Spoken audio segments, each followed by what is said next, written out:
1 Corintios capítulo 15, versículo 1. 1 Corintios 15, 1. Dentro de nuestra serie Temas de Importancia para la Iglesia, vamos a tocar el tema que es fundamental en el cristianismo, y es la resurrección de Cristo. Y vamos a leer 1 Corintios 15. Les voy a pedir que le pongan una señal ahí, el hilito ese que tiene, el matamoscas que tiene ahí, que se lo ponga ahí, porque vamos a estar yendo y viniendo de esas escrituras.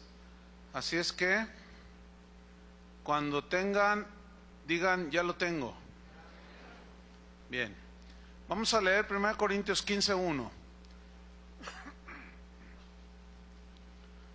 Dice así: además os declaro, hermanos, el evangelio que os he predicado, el cual también recibisteis, en el cual también perseveráis, por el cual asimismo, si retenéis la palabra que os he predicado, sois salvos, si no creísteis en vano.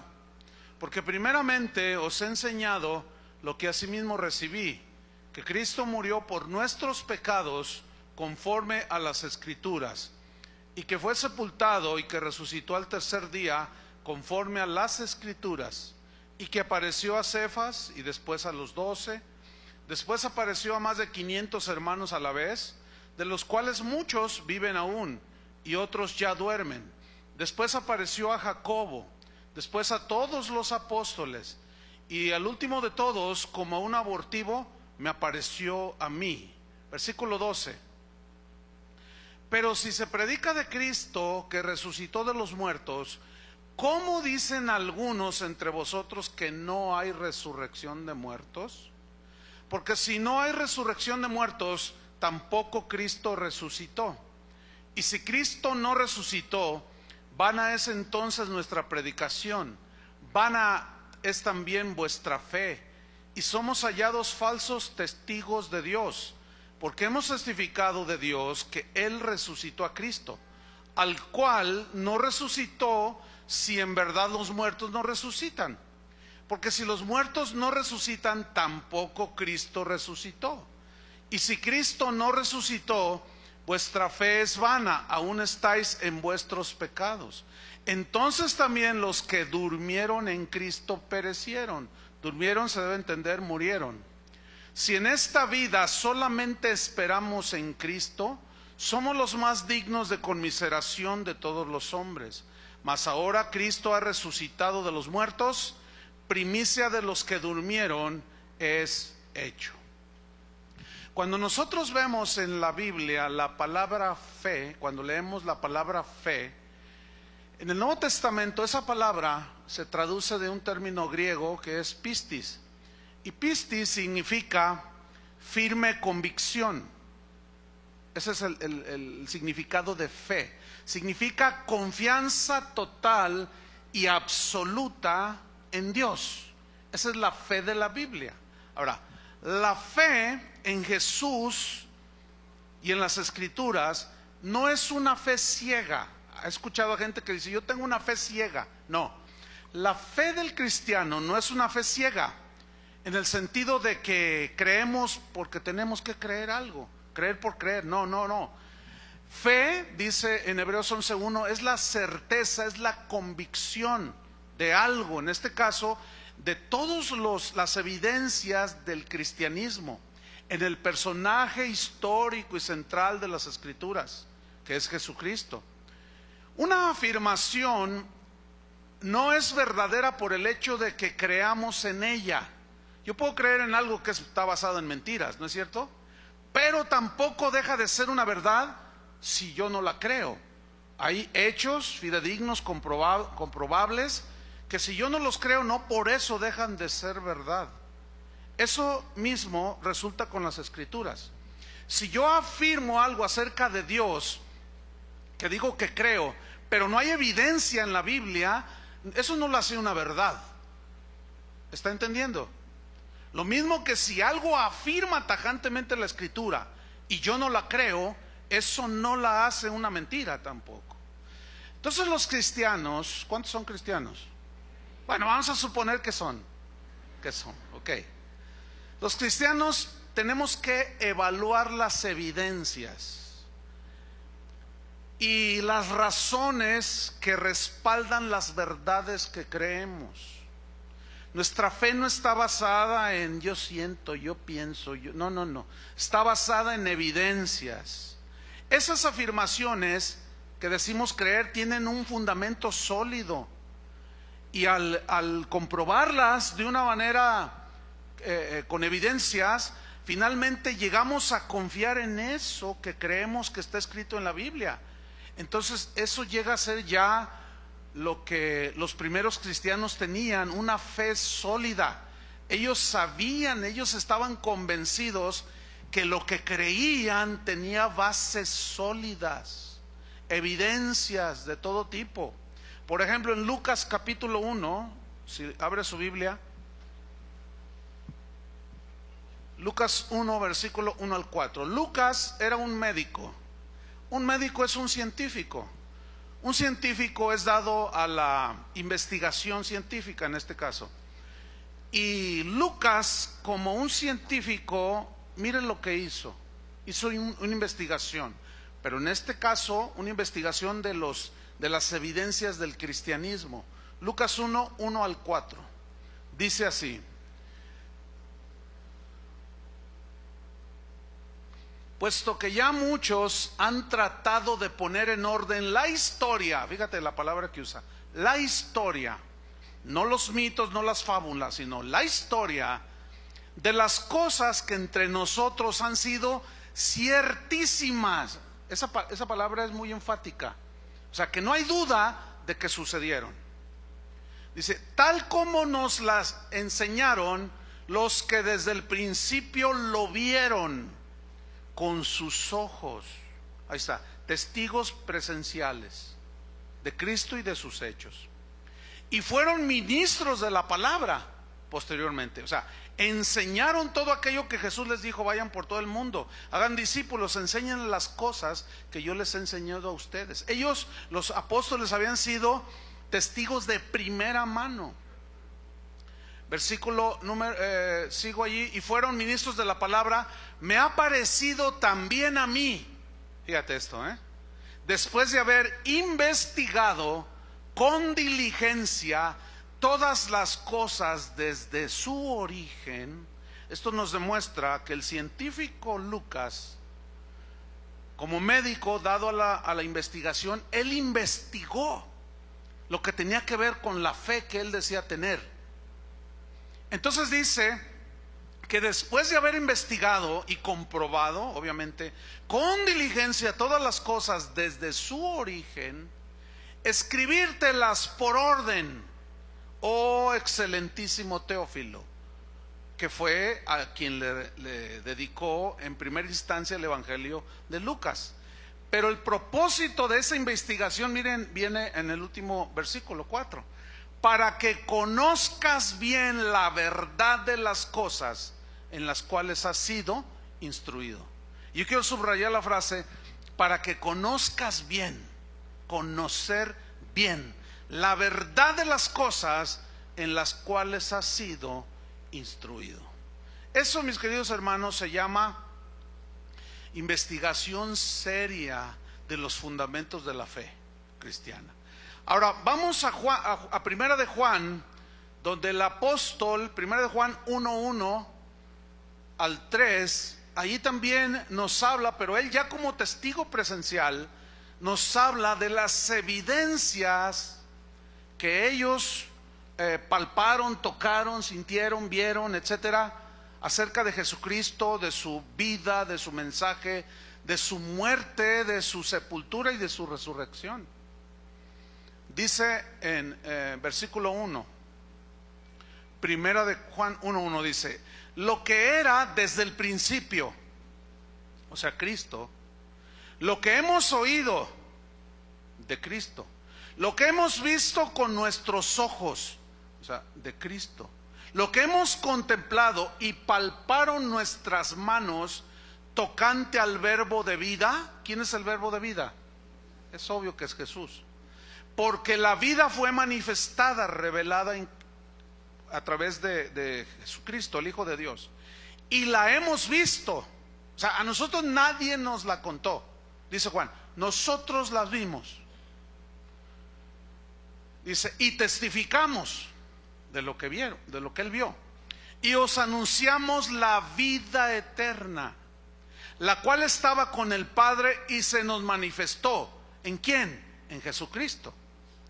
Lo que hemos visto, otra vez, fíjate, lo que hemos visto, somos testigos presenciales, y oído, eso os anunciamos, eso les proclamamos, para que también vosotros tengáis comunión con nosotros, y nuestra comunión verdaderamente es con el Padre y con su Hijo Jesucristo. Entonces la fe cristiana, mis queridos hermanos, está basada en evidencias confiables, sustentables, comprobables. No es algo así como, no son mitos, no son experiencias allí espurias, etcétera. No, es nuestra fe está basada en hechos históricos, en evidencias que en su momento fueron comprobadas por un montón de testigos, como vamos a ver más adelante. En Hechos 17, para los que anotan, allí hay un episodio cuando Pablo llega a Atenas. Él dice que miró y los atenienses estaban entregados a la idolatría. Era la cuna misma de la filosofía, ¿sí? Tenían un historial maravilloso, según ellos, un abolengo de filósofos de los cuales ellos se sentían muy orgullosos. Dice Pablo que, dice la Biblia y en Hechos 17 que Pablo llegó a Atenas y dice que miró a la ciudad entregada a la idolatría. Entonces él miraba los altares y de pronto dice que vio un altar cuya inscripción decía, al Dios no conocido. Entonces Pablo les dijo, de este vengo a hablarles a ustedes. Entonces, como los griegos eran muy dados a escuchar cosas novedosas y les gustaba escuchar, dijeron, a ver, ven, vamos, lo llevaron al Areópago. El Areópago era un lugar donde disertaban los grandes filósofos, sus filosofías, sus pensamientos sabios. Y ahí Pablo comienza a testificar de una de las verdades fundamentales, si no es que la más fundamental del cristianismo. Él les empieza a hablar de la resurrección de Cristo, que Él murió por nuestros pecados, pero que resucitó para justificación nuestra. Y Pablo les habló a los griegos, quienes no eran ateos. Ellos creían en Dios o en dioses a su manera, pero ateos no eran. Por lo tanto, él comienza a argumentar acerca del Dios que ellos no conocían, pero lo que les presenta es la verdad tangible y comprobable de la resurrección de Jesucristo. Ahora bien, muchos lo rechazaron, pero muchos creyeron. Y entre ellos estaba el areopagita, el que cuidaba, el que administraba el areópago, se convirtió a Cristo y de allí se corrió el evangelio. Posteriormente él llega a Corinto, predica el evangelio y es a quienes él les escribe la carta que nosotros vamos a estudiar, o parte de esa carta. Entonces Pablo basó su predicación allí en el Areópago en hechos que podían ser investigados en ese momento por las personas que lo estaban escuchando. Pablo hablaba de un personaje central en las escrituras sagradas, que es la Biblia. Pablo hablaba de un personaje que hizo cosas, que dejó pruebas, que en su tiempo y en lugares específicos y determinados él hizo. Él sanó a los enfermos, vino para acá, resucitó un muerto, caminó sobre las aguas y dejó un montón de testigos de gente que vieron todos esos hechos de Jesús. Entonces la realidad de Jesús y de su resurrección es el fundamento del cristianismo. ¿Por qué? Porque sin resurrección no hay cristianismo. Es una más de tantas religiones que llenan esta tierra. Y Pablo estaba profundamente convencido de la resurrección de Cristo. ¿Por qué? Porque él tenía un fundamento sólido que eran las evidencias. Además, él mismo dice que vio al Cristo resucitado. Entonces vamos a 1 Corintios capítulo 15 versículo 1, porque en este capítulo el apóstol hace una apología o una defensa de una de las doctrinas fundamentales del cristianismo. Los corintios habían creído, la iglesia se había formado, pero de pronto algunos de los cristianos corintios o algunos de los que asistían a la iglesia empezaron a dudar de la resurrección de Cristo. Y vamos a 1 Corintios 15:1. ¿Ya lo tiene? Ok, vamos a leer y vamos a estudiar estos versículos. Dice Pablo: además os declaro, hermanos, el evangelio que os he predicado, el cual también recibisteis, en el cual también perseveráis, por el cual asimismo, si retenéis la palabra que os he predicado, sois salvos. Si no, creísteis en vano. Mire, en el versículo 1, en la primera frase, dice: además os declaro, hermanos. Esa palabra, declaro, viene de un término griego que significa dar a conocer algo, pero implica algo histórico, algo que efectivamente sucedió. Significa manifestar y hacer notorio un hecho en el cual no había duda que había sucedido. Eso significa os declaro. Ahora, esto es parte del evangelio, porque dice: además os declaro, hermanos, el evangelio.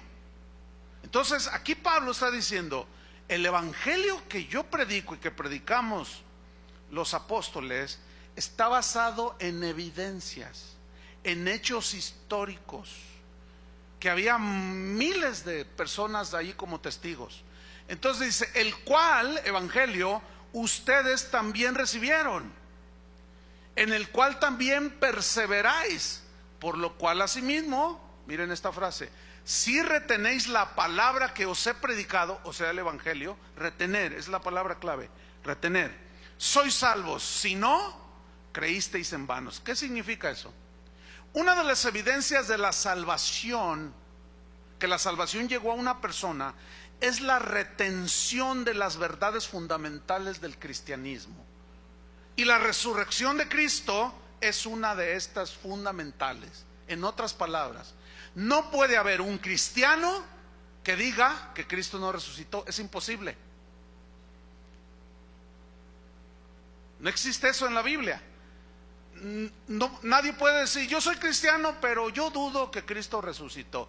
A lo mejor no murió ahí en la cruz, le dio una catalepsia, ahí medio que se durmió y luego se curó rápido así, y se levantó.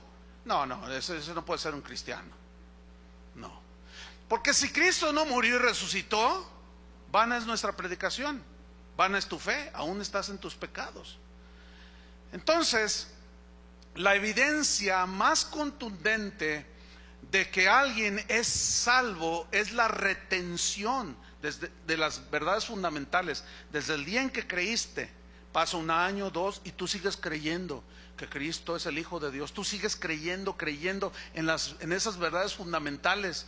Tú estás creyendo día tras día, tras día, tras día. Pasan los años y tú sigues perseverando en la doctrina fundamental del cristianismo. En este caso, la resurrección de Cristo.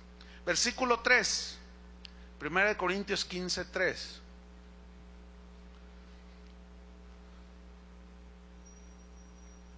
Porque primeramente os he enseñado lo que asimismo recibí. Mire, esta frase, vamos a estudiarla.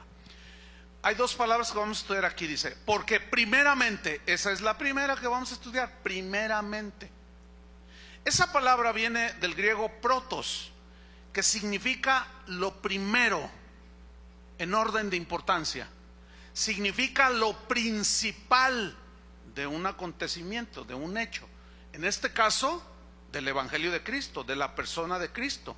Entonces dice: porque primeramente os he enseñado lo que asimismo recibí. Ahora, ¿qué verdad fundamental recibió Pablo la más importante dentro de las verdades fundamentales del cristianismo. ¿Qué verdad?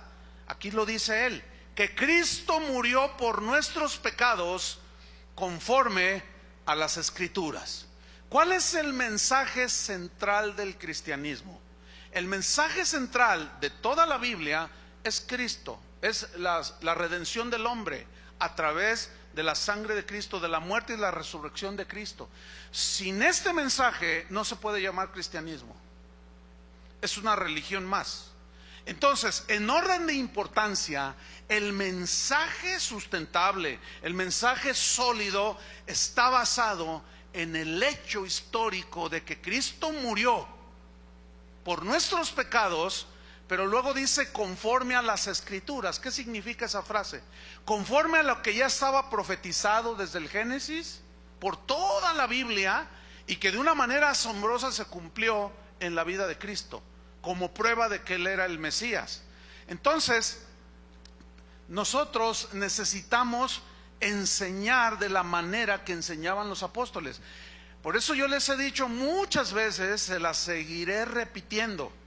Cuando tú le hables a una persona de Jesucristo, de Dios, decimos, le voy a ir a hablar de Dios, tú le vas a hablar del Evangelio, de la enseñanza de Jesús, de lo que enseñaron los apóstoles. Entonces tú les vas a dar en orden de importancia, según lo que estamos mirando aquí, ¿qué es lo primero que tú le debes de decir a una persona a quien le estás hablando el Evangelio? Que Cristo, ¿qué?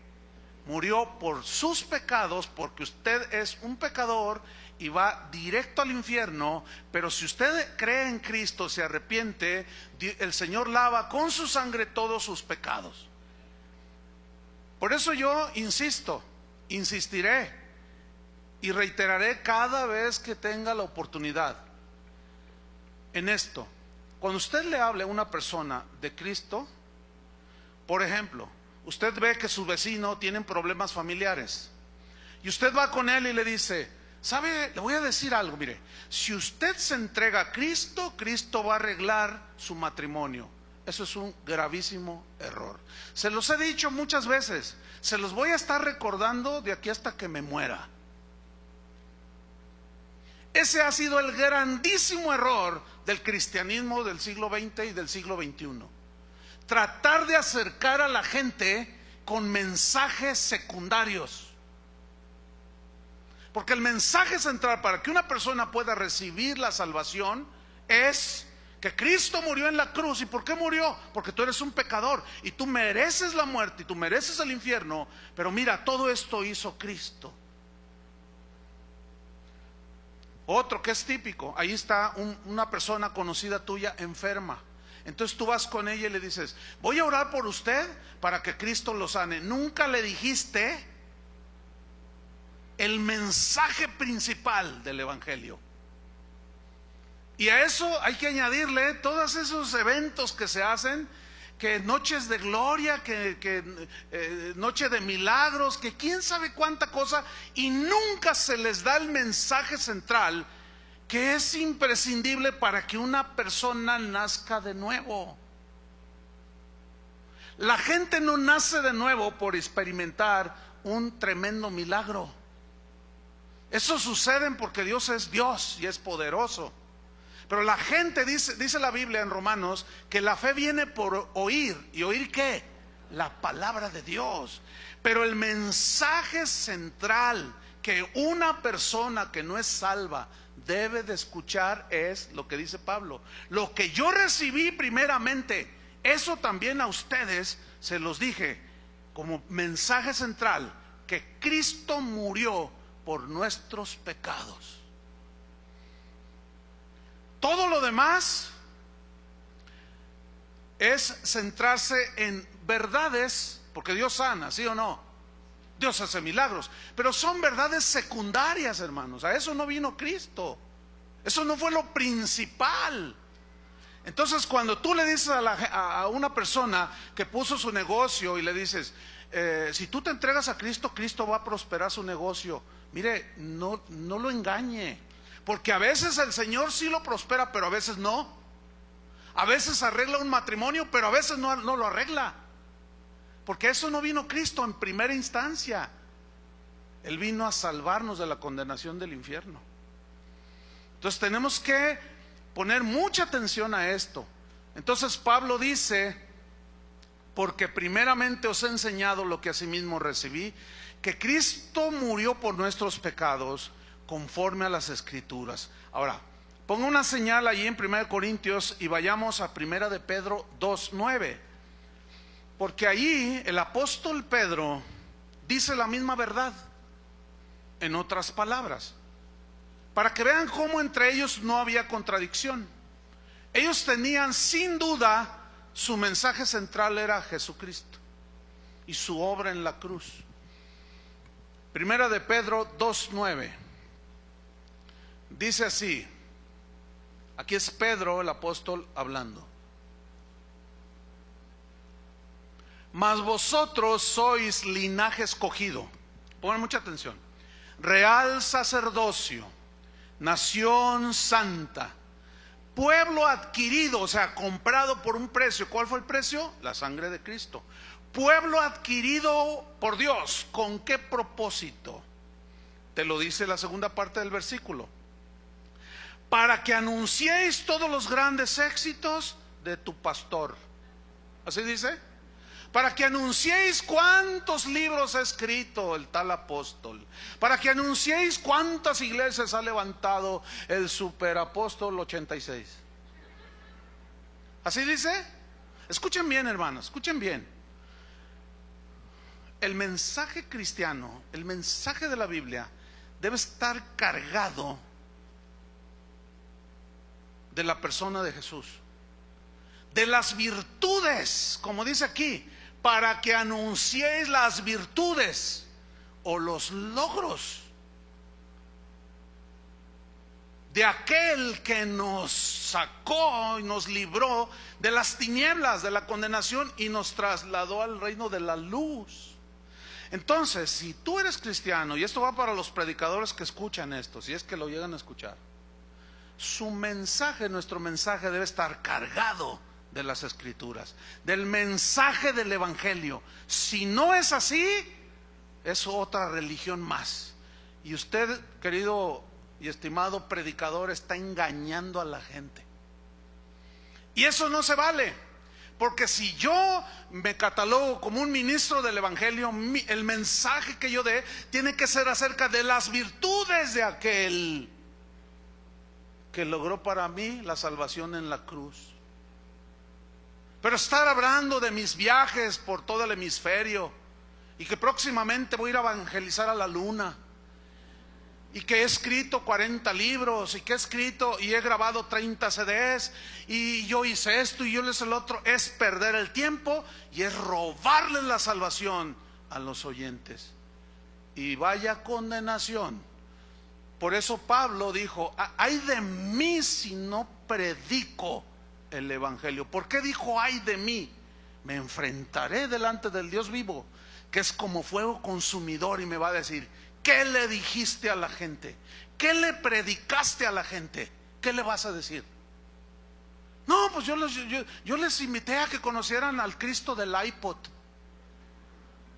al Cristo que pintan ahí en los murales allá afuera en las calles, oyendo un iPod, ¿verdad? Ay, mira, ¿y ese quién es? Pues es Cristo, para que los jóvenes lo vean y se identifiquen con él. Uy, qué identificados están los jóvenes con el Cristo del iPod, o con el Cristo de la patineta, o del Cristo tomando Coca-Cola.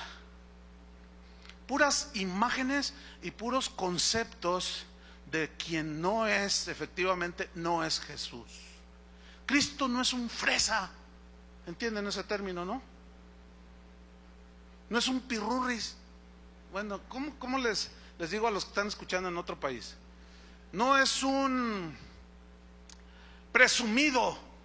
Cristo es el Hijo de Dios, hermanos. Y nosotros tenemos que predicarlo tal y como dice la Biblia, lo más acercado posible a lo que dice la Biblia. Eso es lo que hacía Pablo. Volvamos al texto. 1 Corintios 5:3. Porque primeramente os he enseñado lo que asimismo recibí, que Cristo murió por nuestros pecados conforme a las Escrituras. Pero miren el versículo 4.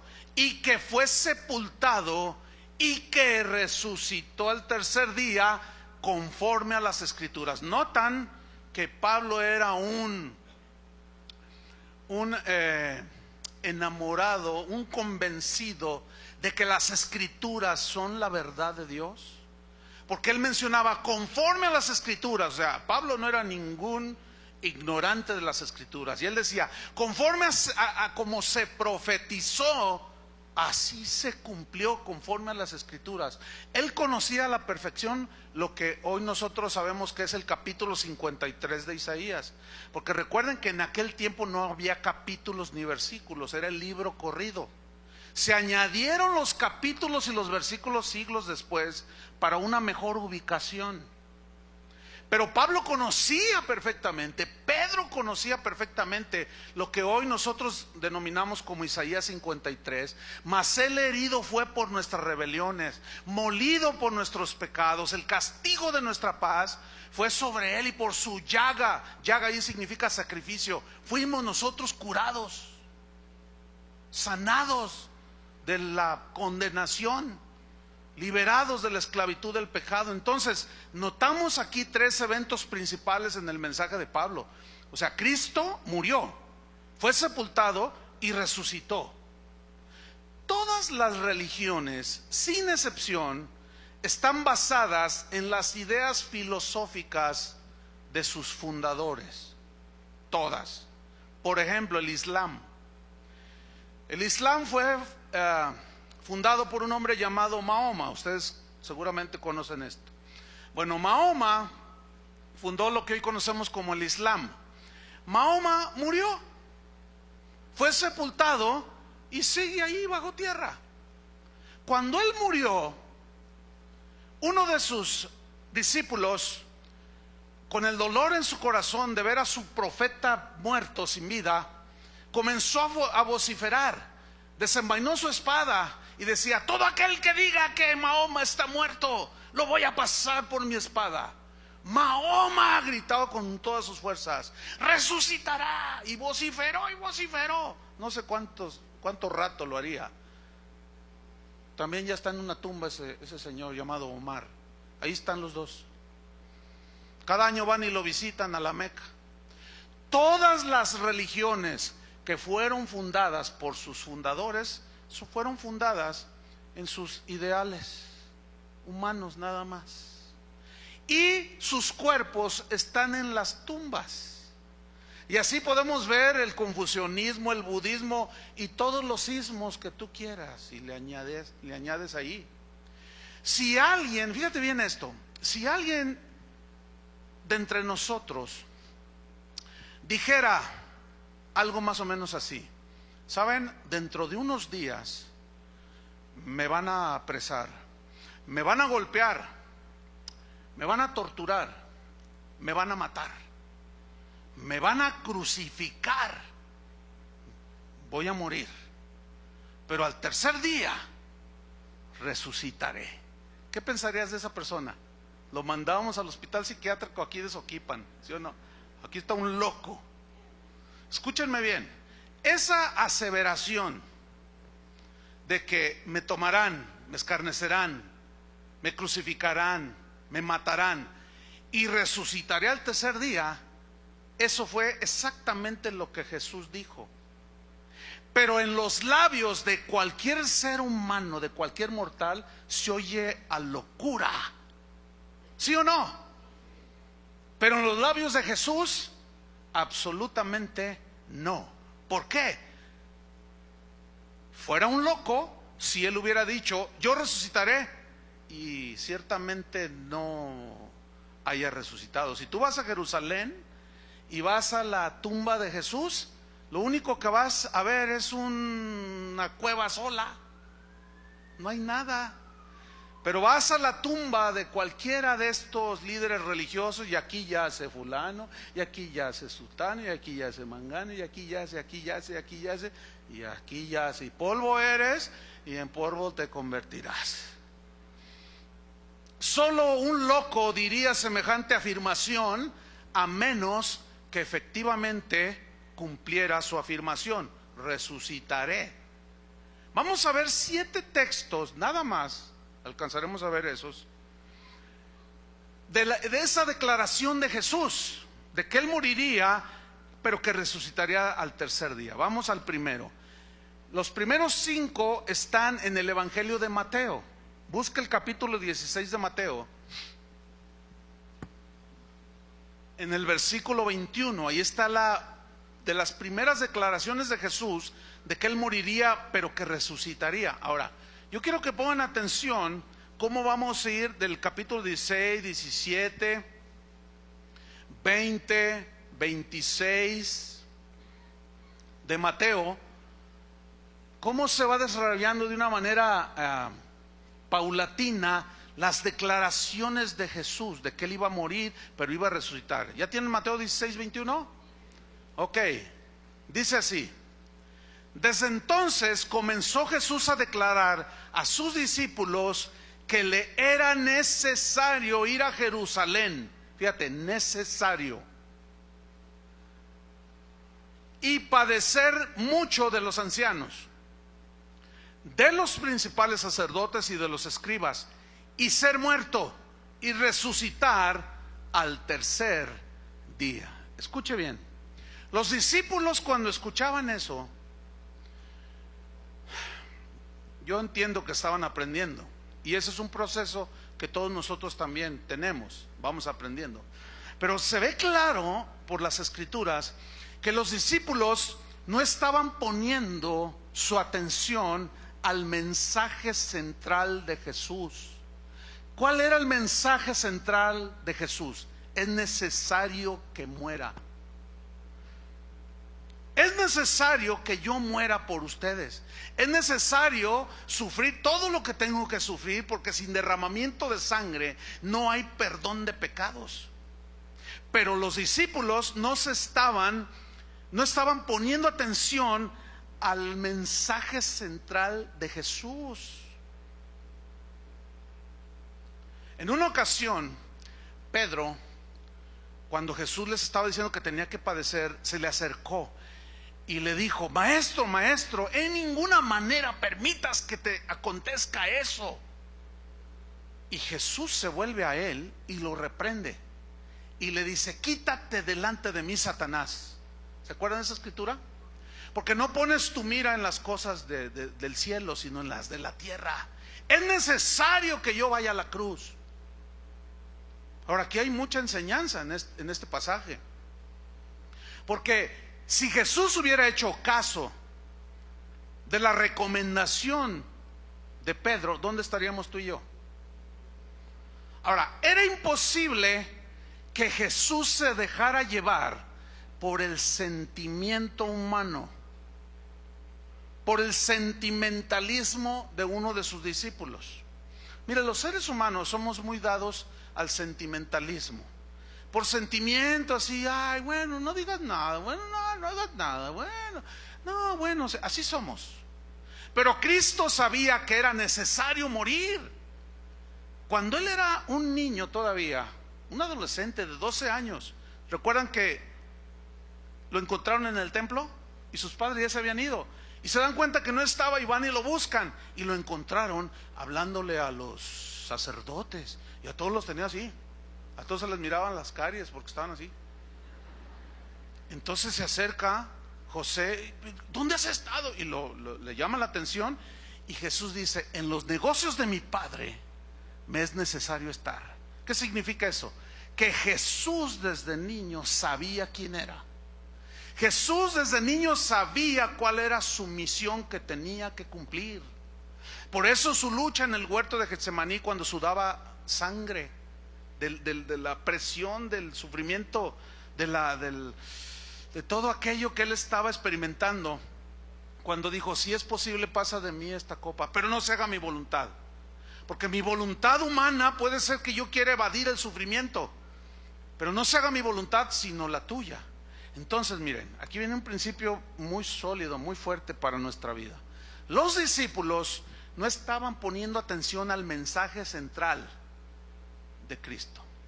Ellos ponían su atención en las cosas que les rodeaban.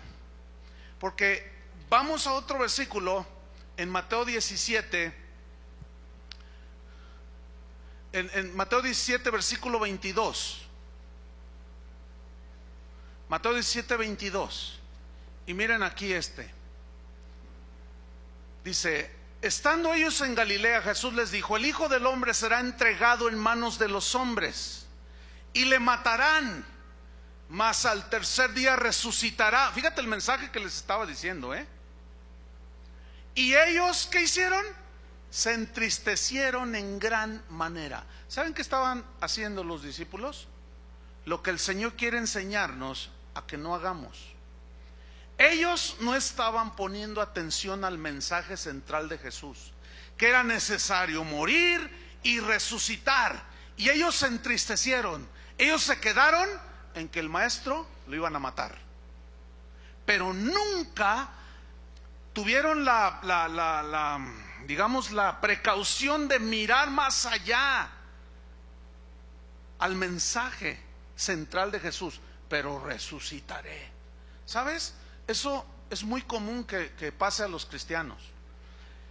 El Señor ha dicho: es necesario que yo me vaya, pero si me fuere, vendré otra vez a vosotros. Y si me voy, voy a preparar lugar para vosotros, para que donde yo esté, vosotros también estéis. ¿No dijo eso el Señor? Ok, pero ¿en qué nos centramos nosotros? ¿En esa promesa o en lo que estamos viviendo ahorita? Yo puedo entender que puede haber gente aquí que está sufriendo, que está en alguna enfermedad, algún problema que lo tiene sumamente presionado. Puede ser un problema de enfermedad, un problema económico, qué sé yo. Y tú estás triste, tú estás deprimido, tú estás agüitado, como decimos acá en México. Tú estás que ya no das una. ¿Por qué? Porque no te estás fijando en el mensaje central de Cristo. Tú nada más estás mirando lo que está a tu alrededor y estás triste. Y ese fue el error de los discípulos, hermanos. Escuchen bien, escuchen bien. El mensaje central de Cristo es, y parte de ese mensaje es: en el mundo tendréis, ¿qué? Aflicciones. Pero hasta ahí nos quedamos. Él dijo: tendréis aflicción. ¡Ah! Pero luego añadió: pero confiad. Y confiad allí es pistis.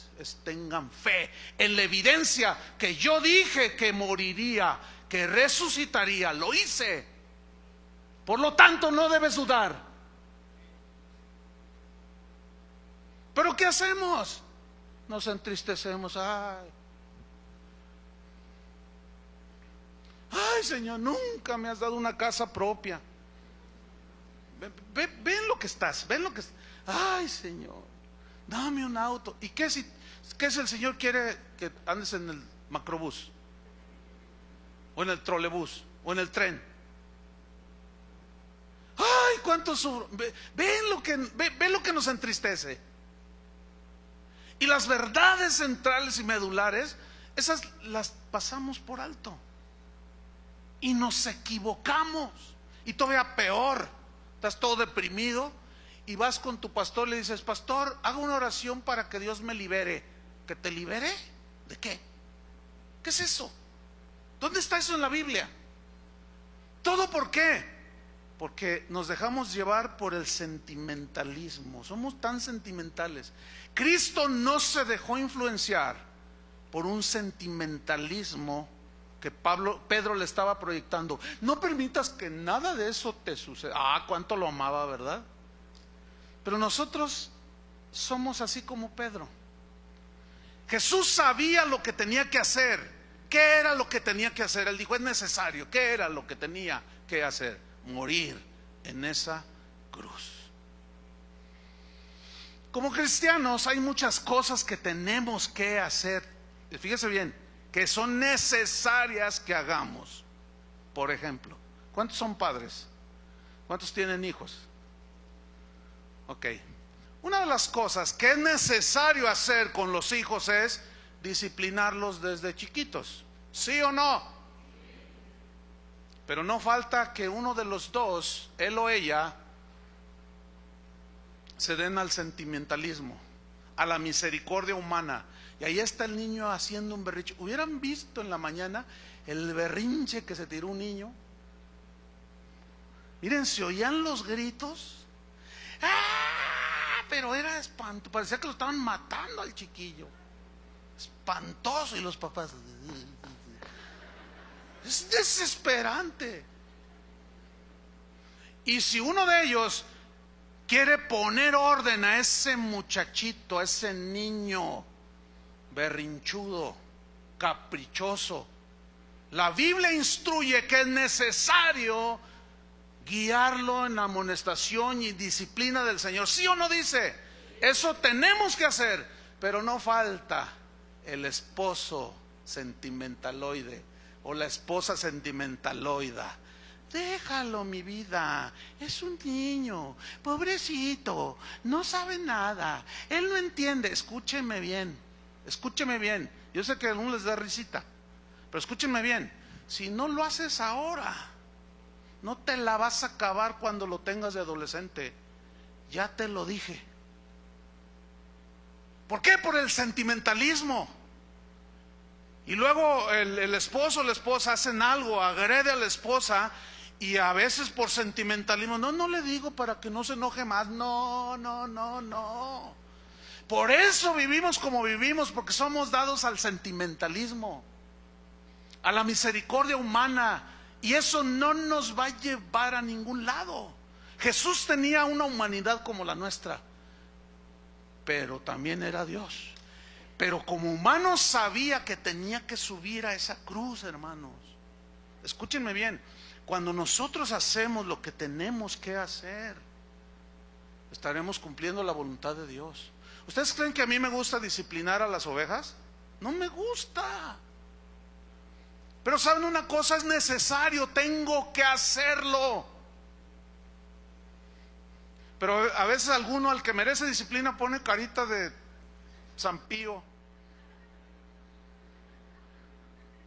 Entonces, pues eso apela al sentimentalismo humano.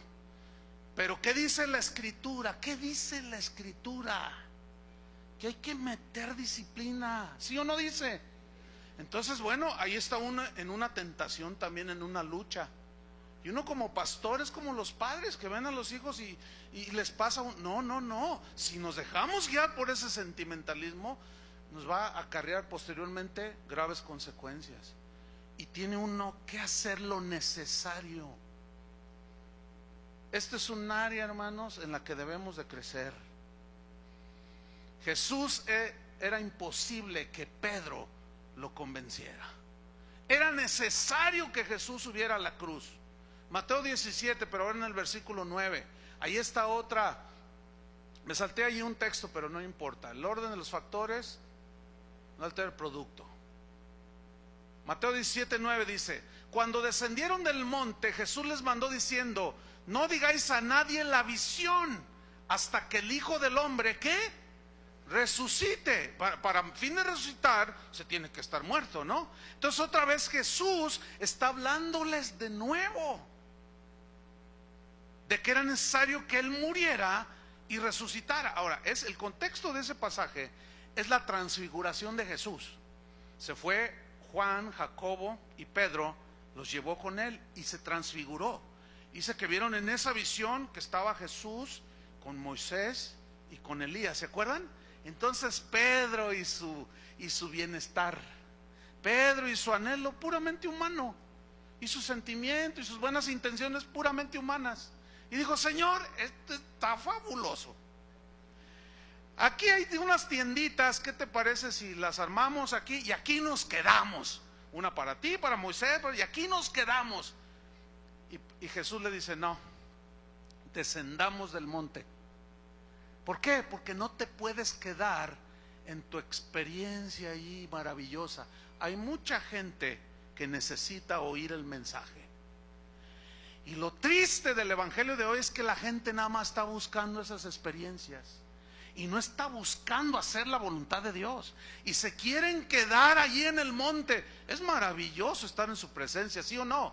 Pero escúchenme bien, hermanos. Hoy la prioridad es la predicación del evangelio. O sea, hay que tener comunión con Dios, ¿sí? Pero vamos a tener toda la eternidad para estar en su presencia. Pero aquí tenemos que despertar de esas, o mejor dicho, descender del monte de esas experiencias que tenemos, poner los pies en la tierra y ser personas en esta tierra prudentes, sabias, llenas del Espíritu Santo. ¿Para qué? Para proclamar eficazmente el mensaje que salvará a los que van derechito al infierno. ¿Ven cómo somos dados a eso? Todos los seres humanos, como humanos, buscamos el sentirnos bien. Me decían en el receso de la primera y la segunda reunión, me decía Adrián, de una persona que le dijo: oiga, pastor, así que te reclamo y a ver qué me dice, ¿no? Oiga, pastor, dice, pues saben, le voy a decir algo. ¿Sabe? Dice, antes de yo ser cristiano, dice, cuando andaba en el mundo, y bueno, yo era católico, dijo, me iba mejor que ahora que soy cristiano. Y yo quiero que me explique por qué ahora me está yendo tan mal. Me siento muy mal. Y yo le dije, ¿y tú qué le dijiste? Pues le dije, pues vuélvase para allá, le conviene, ¿no? No le dijo eso. No, le dijo, mire, lo que pasa es, y le explicó cuál era el asunto con el cristiano. Y el hombre le contestó, qué bueno que me explica. O sea, se ve que era una persona nueva. Pero fíjense cómo todos están buscando, todos buscamos nuestro bienestar, sentirnos bien. Pero hermanos, las aflicciones no hacen sentir bien. Pero ese no es el punto principal de sentirnos bien. Por eso esos nombres de pare de sufrir son aberraciones. ¿Cómo pare de sufrir? Eso es totalmente antibíblico. Por supuesto que eso atrae millones de personas. Por supuesto. Pues, ¿a quién le gusta sufrir? A nadie. Pero escúchenme bien, nunca les dan el mensaje de salvación. Vamos a ver otro texto. Vamos a Mateo 20, versículo 17. Estamos viendo cómo Jesús dijo que Él moriría y resucitaría. Dice, subiendo Jesús a Jerusalén, tomó a sus 12 discípulos aparte en el camino y les dijo, he aquí subimos a Jerusalén, y el Hijo del Hombre será entregado a los principales sacerdotes y a los escribas, y le condenarán a muerte, y le entregarán a los gentiles para que le escarnezcan, le azoten y le crucifiquen, mas al tercer día resucitará. Hermanos, nosotros lo leemos ahí, pero estamos analizando cómo nosotros catalogaríamos a alguien que dijera esto. Lo tacharíamos de loco. Entonces la pregunta es, ¿Jesús era un loco? ¿Era un fanático que dijo que iba a morir y que iba a resucitar? La respuesta es obvia, no, en absoluto. Porque ciertamente dijo, moriré. Ciertamente dijo, me azotarán, me escarnecerán, me crucificarán, me sepultarán. Pero es necesario, pero resucitaré. Eso es maravilloso. Eso ni Buda, ni Confucio, ni Mahatma Gandhi, ni Mahoma, nadie absolutamente dijo una cosa así. Pues nuestro Señor lo dijo, lo aseguró, escúcheme, y lo cumplió al pie de la letra. Esa es la base de nuestra fe, el Cristo que está vivo. Por eso, hermanos, nosotros tenemos que poner nuestra fe puesta en Jesús, dice la Biblia, el autor y consumador de la fe, pero en ese Jesús resucitado, para que el poder de su resurrección, como dijo Pablo, se manifieste en mi vida. ¿Qué significa eso? Que al arrepentirnos nos lava con su sangre, nos hace nuevas criaturas y experimentamos el poder de la resurrección, porque por medio del bautismo, dice la Biblia en Romanos, salimos del bautismo hacia una nueva ¿qué? Vida, y simboliza la resurrección. Ciertamente este cuerpo tiene que morir, pero la Biblia dice: los muertos en Cristo resucitarán primero. Luego los que quedamos en vida cuando Cristo venga seremos arrebatados, y en un abrir y cerrar de ojos seremos transformados. Hermanos, en eso es donde debemos de poner toda nuestra confianza y nuestra fe. Mientras que se da ese evento, que está muy próximo sin duda, aquí seguiremos enfrentando situaciones. Aquí seguiremos enfrentando persecuciones, calumnias, mentiras, ataques. Pero ¿qué se puede comparar eso con la gloria venidera que en nosotros ha de manifestarse? Bueno, esa era la fe que tenían los primeros cristianos, que estuvieron dispuestos a morir aún y a dar su vida por ese Cristo que había muerto por ellos en la cruz. Mateo 26:31. Aquí ya está a punto Jesús de ser puesto en las manos de los que lo crucificarían. Dice Mateo 26:31: entonces Jesús les dijo: todos vosotros os escandalizaréis de mí esta noche, porque escrito está: heriré al pastor y las ovejas del rebaño serán dispersadas. Pero después que haya resucitado, iré delante de vosotros a Galilea. ¿Qué aseveraciones tan maravillosas? Miren, los evangelios narran que cuando María Magdalena y otras mujeres fueron a ungir el cuerpo muerto de Jesús, dice que ellas se acercaron y vieron que la piedra estaba movida. Y luego dice que se aparecieron, que estaban dos hombres, eran unos ángeles, y les dijeron: mujeres, ¿por qué buscáis entre los muertos al que está vivo? Pero ellas entraron a la tumba y no vieron el cuerpo de Jesús, y salieron pero a todo lo que daban. Y en eso Jesús se le aparece a María y le dice todo, y Jesús le dice: ve y cuéntale a mis hermanos, tus hermanos. Entonces ella corre a todo lo que da. Yo imagino que nomás le volaba su túnica y llega donde estaban los discípulos. ¿Cómo estaban los discípulos? Tristes, temerosos, todos acongojados. Nunca pusieron atención a la verdad fundamental y a la esencia del mensaje de Jesús. Nunca. Y esa es la triste historia de algunos. Entonces María les dice: vi al Señor. Y todos: pues sí, nosotros también lo vimos, que lo mataron. No, pero lo vi, Jesús está vivo, ha resucitado. Yo lo vi, hablé con él, me dijo esto y me dijo el otro. Y todos: no, estaba, ¿no me creéis? No le creyeron. Y en eso entra Jesús a donde estaban ellos, pero no estaba Tomás, ¿se acuerdan? Y entra Jesús y les reprochó, dice, la incredulidad de ellos. Se los estuvo diciendo vez tras vez, tras vez, tras vez, tras vez, y nunca pusieron atención al mensaje central de Jesús, que es donde está cimentada toda nuestra esperanza, hermanos, que es en su resurrección.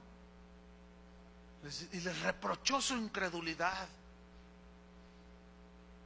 Y se va Jesús, y en eso entra Tomás y todo, ya a punto de cortarse las venas o de colgar. ¿Quién sabe? Ese Tomás estaba muy... ese sí era súper sentimental y era escéptico en grado sumo. Pero los discípulos ya estaban peros y bien prendidos. Tomás, ¿qué? El Señor está vivo. No me digan. Está vivo, lo vimos, hablamos con él, acaba de estar aquí con nosotros. No, eso no es verdad. Ustedes comieron tacos mexicanos.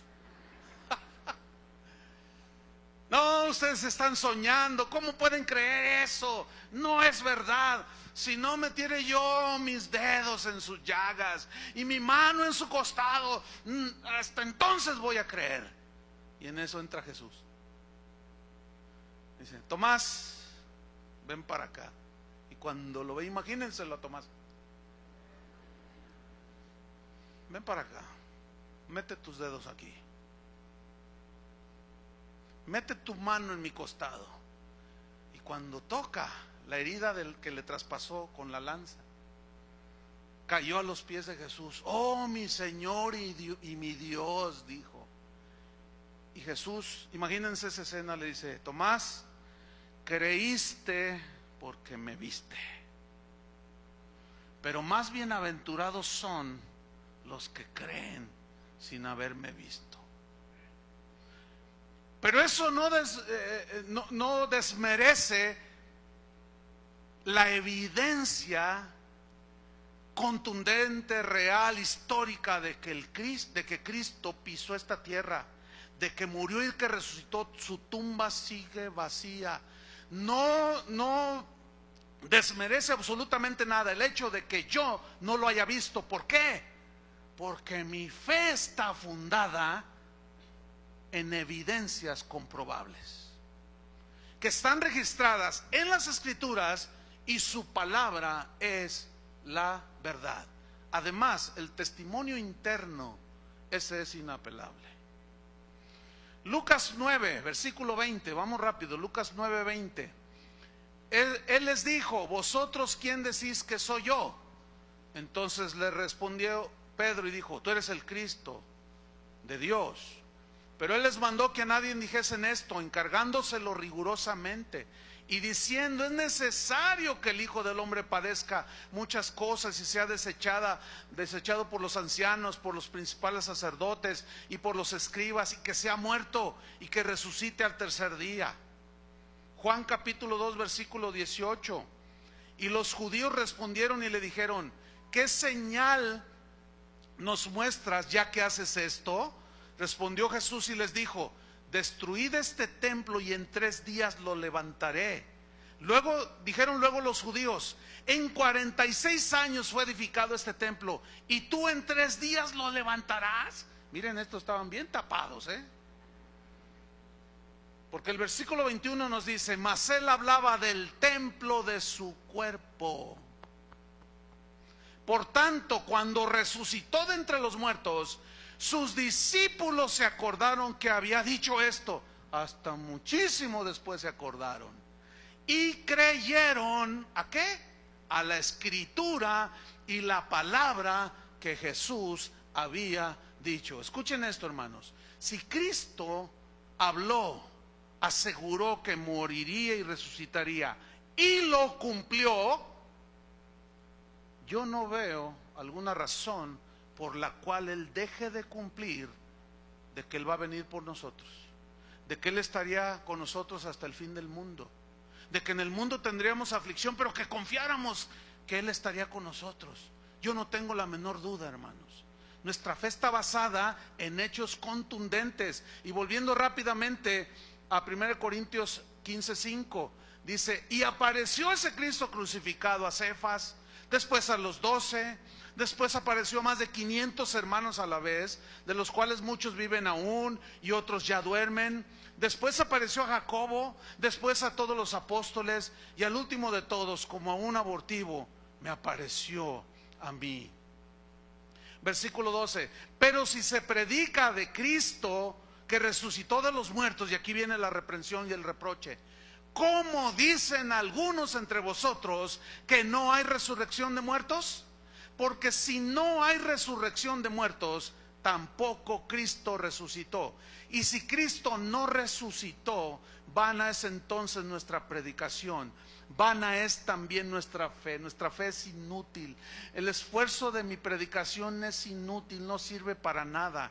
Por lo cual, hermanos, la resurrección de Cristo es el centro del cristianismo. Sin resurrección no hay cristianismo. Sin resurrección el cristianismo es una religión del montón. Sin resurrección no hay esperanza para el ser humano.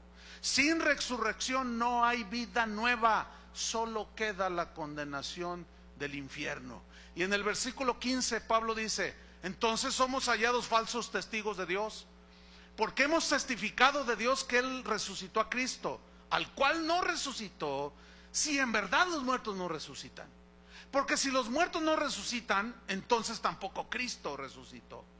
Y si Cristo no resucitó, vuestra fe es vana, es inútil, están perdiendo el tiempo. Aún estáis en vuestros pecados. Entonces, dice el 18, también los que durmieron, entiéndase, murieron en Cristo, perecieron. Y si en esta vida entonces solamente esperamos en Cristo, somos los más dignos de conmiseración de todos los hombres. O sea, somos los más dignos de que la gente nos tenga lástima. Mira los cristianos, qué tontitos. Fíjate nomás, ellos creen en un Cristo que tienen allí en una tumba y dicen que no sé cuánto, y los ven llegar los domingos ahí con su libro negro, y mira, entonces la gente pasa en el tren o en los autos y dice, mira, y dice el niño, ¿y eso qué? ¿Ahí qué hay, papi? ¿Ahí qué hay, papi? Ahí van un montón de gente tontita, hijo. Gente tonta que cree unas tonterías, unas locuras allí que no sé qué. ¿Usted cree? ¿Es así? ¿Ustedes son tontitos? ¿Ustedes son loquitos? Algunos le hacen.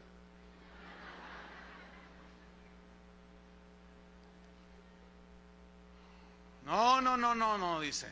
Mas ahora, dice el versículo 20, Cristo ha resucitado de los muertos, primicias de los que murieron es hecho Él. Termino con esto. ¿Cómo desearían haber tenido el cuerpo de Jesús sus enemigos?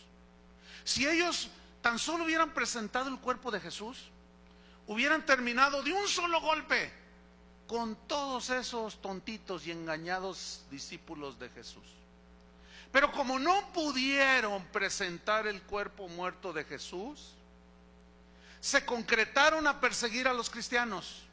Los azotaron, los amenazaron, los echaron a las fieras en el Coliseo romano. Miles murieron con una fe sólida, basada en la resurrección de Jesucristo. La tumba de Jesús permanece vacía hasta el día de hoy. A los soldados les dieron dinero para que dijeran que los discípulos habían hurtado el cuerpo de Jesús. Hasta el día de hoy a Jesús lo siguen calumniando. Hasta el día de hoy yo no he visto en la historia de que seguidores de algún iluminado por allí hayan sido perseguidos de la manera en que persiguen a los cristianos. Y que se siga calumniando a Jesús. ¿Cuándo se oyen calumnias hacia Buda, hacia Confucio, hacia Mahoma? ¿Cuándo se oyen las calumnias? Que hoy se sigue calumniando al mismísimo Hijo de Dios, de que María Magdalena fue su mujer, que tuvo una hija con ella, de que ya encontraron los restos de Jesús, de que Jesús fue uno más de los iluminados, de que Jesús era un homosexual porque comía y dormía en la misma habitación con los discípulos, y un montón de cosas.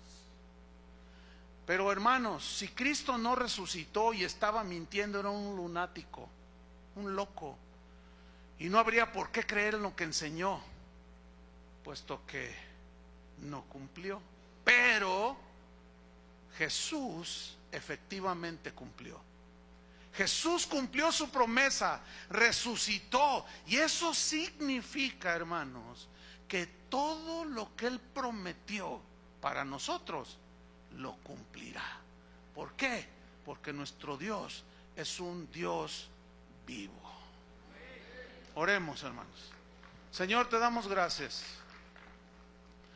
Te damos gracias, Señor, porque podemos descansar en la sólida verdad de que tenemos un Dios vivo, un Dios que resucitó, pero un Dios, el Hijo de Dios, que era necesario que padeciera por nosotros, por nuestros pecados.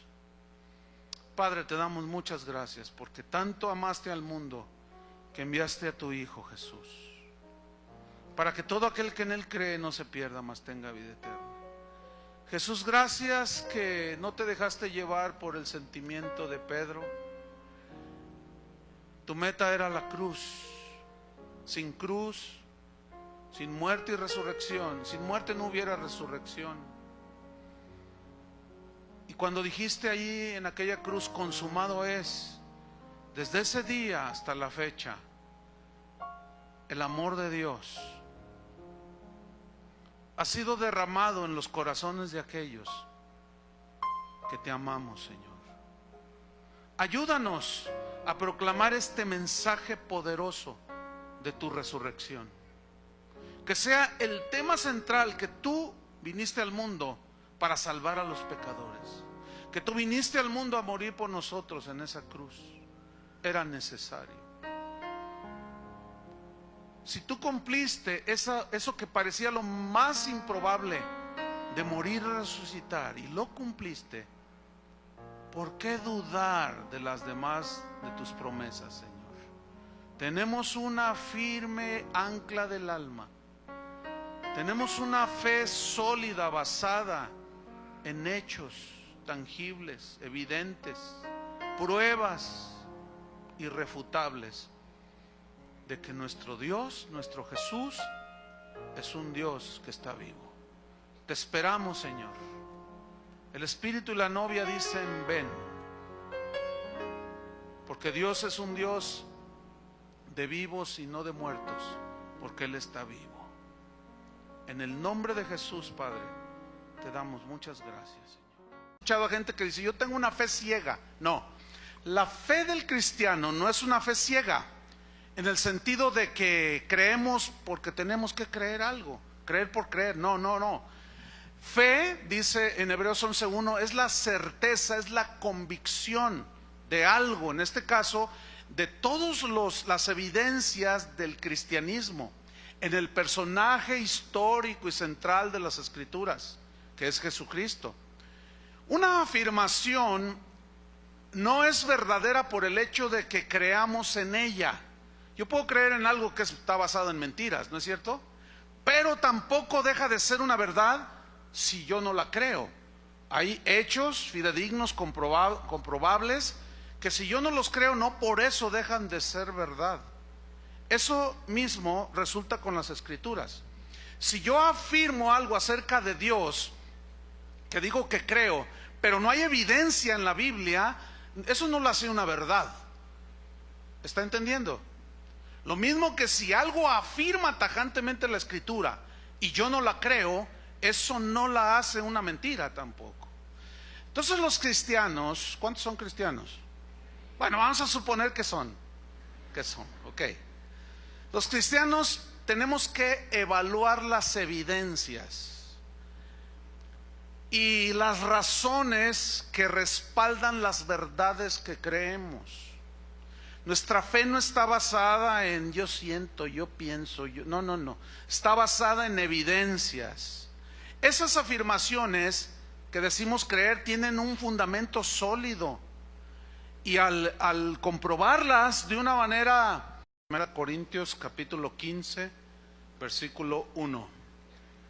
1 Corintios 15, 1. Dentro de nuestra serie Temas de Importancia para la Iglesia, vamos a tocar el tema que es fundamental en el cristianismo, y es la resurrección de Cristo. Y vamos a leer 1 Corintios 15. Les voy a pedir que le pongan una señal ahí, el hilito ese que tiene, el matamoscas que tiene ahí, que se lo ponga ahí, porque vamos a estar yendo y viniendo de esas escrituras. Así es que cuando tengan, digan: ya lo tengo. Bien, vamos a leer 1 Corintios 15, 1. Dice así: además os declaro, hermanos, el evangelio que os he predicado, el cual también recibisteis, en el cual también perseveráis, por el cual asimismo, si retenéis la palabra que os he predicado, sois salvos, si no creísteis en vano. Porque primeramente os he enseñado lo que asimismo recibí, que Cristo murió por nuestros pecados conforme a las Escrituras, y que fue sepultado y que resucitó al tercer día conforme a las Escrituras, y que apareció a Cefas y después a los 12. Después apareció a más de 500 hermanos a la vez, de los cuales muchos viven aún y otros ya duermen. Después apareció a Jacobo, después a todos los apóstoles, y al último de todos, como a un abortivo, me apareció que yo les he enseñado a ustedes. Ellos, los apóstoles, habían sido testigos de primera mano. Versículo sigo allí, y fueron ministros de la palabra. Me ha parecido también a mí, fíjate esto, después de haber investigado con diligencia todas las cosas desde su origen. Esto nos demuestra que el científico Lucas, como médico dado a la investigación, él investigó lo que tenía que ver con la fe que él decía tener. Entonces dice que después de haber investigado y comprobado, obviamente, con diligencia todas las cosas desde su origen, escribírtelas por orden, oh excelentísimo Teófilo, que fue a quien le dedicó en primera instancia el Evangelio de Lucas. Pero el propósito de esa investigación, miren, viene en el último versículo 4. Para que conozcas bien la verdad de las cosas en las cuales has sido instruido. Yo quiero subrayar la frase, para que conozcas bien, conocer bien la verdad de las cosas en las cuales has sido instruido. Eso, mis queridos hermanos, se llama investigación seria de los fundamentos de la fe cristiana. Ahora vamos a Primera de Juan, donde el apóstol, Primera de Juan 1:1 al 3, allí también nos habla, pero él ya como testigo presencial nos habla de las evidencias, con evidencias finalmente llegamos a confiar en eso que creemos que está escrito en la Biblia. Entonces eso llega a ser ya lo que los primeros cristianos tenían, una fe sólida. Ellos sabían, ellos estaban convencidos que lo que creían tenía bases sólidas, evidencias de todo tipo. Por ejemplo, en Lucas capítulo 1, si abre su Biblia, Lucas 1, versículo 1 al 4. Lucas era un médico. Un médico es un científico. Un científico es dado a la investigación científica en este caso. Y Lucas, como un científico, miren lo que hizo. Hizo una investigación, pero en este caso una investigación de las evidencias del cristianismo. Lucas 1, 1 al 4. Dice así: puesto que ya muchos han tratado de poner en orden la historia, fíjate la palabra que usa, la historia, no los mitos, no las fábulas, sino la historia de las cosas que entre nosotros han sido ciertísimas. Esa palabra es muy enfática, o sea que no hay duda de que sucedieron. Dice, tal como nos las enseñaron los que desde el principio lo vieron con sus ojos. Ahí está, testigos presenciales de Cristo y de sus hechos. Y fueron ministros de la palabra posteriormente. O sea, enseñaron todo aquello que Jesús les dijo: vayan por todo el mundo, hagan discípulos, enseñen las cosas a mí. Versículo 12. Pero si se predica de Cristo que resucitó de los muertos, ¿cómo dicen algunos entre vosotros que no hay resurrección de muertos? Porque si no hay resurrección de muertos, tampoco Cristo resucitó. Y si Cristo no resucitó, vana es entonces nuestra predicación, vana es también vuestra fe, y somos hallados falsos testigos de Dios, porque hemos testificado de Dios que Él resucitó a Cristo, al cual no resucitó si en verdad los muertos no resucitan. Porque si los muertos no resucitan, tampoco Cristo resucitó. Y si Cristo no resucitó, vuestra fe es vana, aún estáis en vuestros pecados. Entonces también los que durmieron en Cristo perecieron. Durmieron, se debe entender, murieron. Si en esta vida solamente esperamos en Cristo, somos los más dignos de conmiseración de todos los hombres. Mas ahora Cristo ha resucitado de los muertos, primicia de los que durmieron es hecho. Cuando nosotros vemos en la Biblia la palabra fe, cuando leemos la palabra fe, en el Nuevo Testamento esa palabra se traduce de un término griego que es pistis. Y pistis significa firme convicción. Ese es el significado de fe. Significa confianza total y absoluta en Dios. Esa es la fe de la Biblia. Ahora, la fe en Jesús y en las Escrituras no es una fe ciega.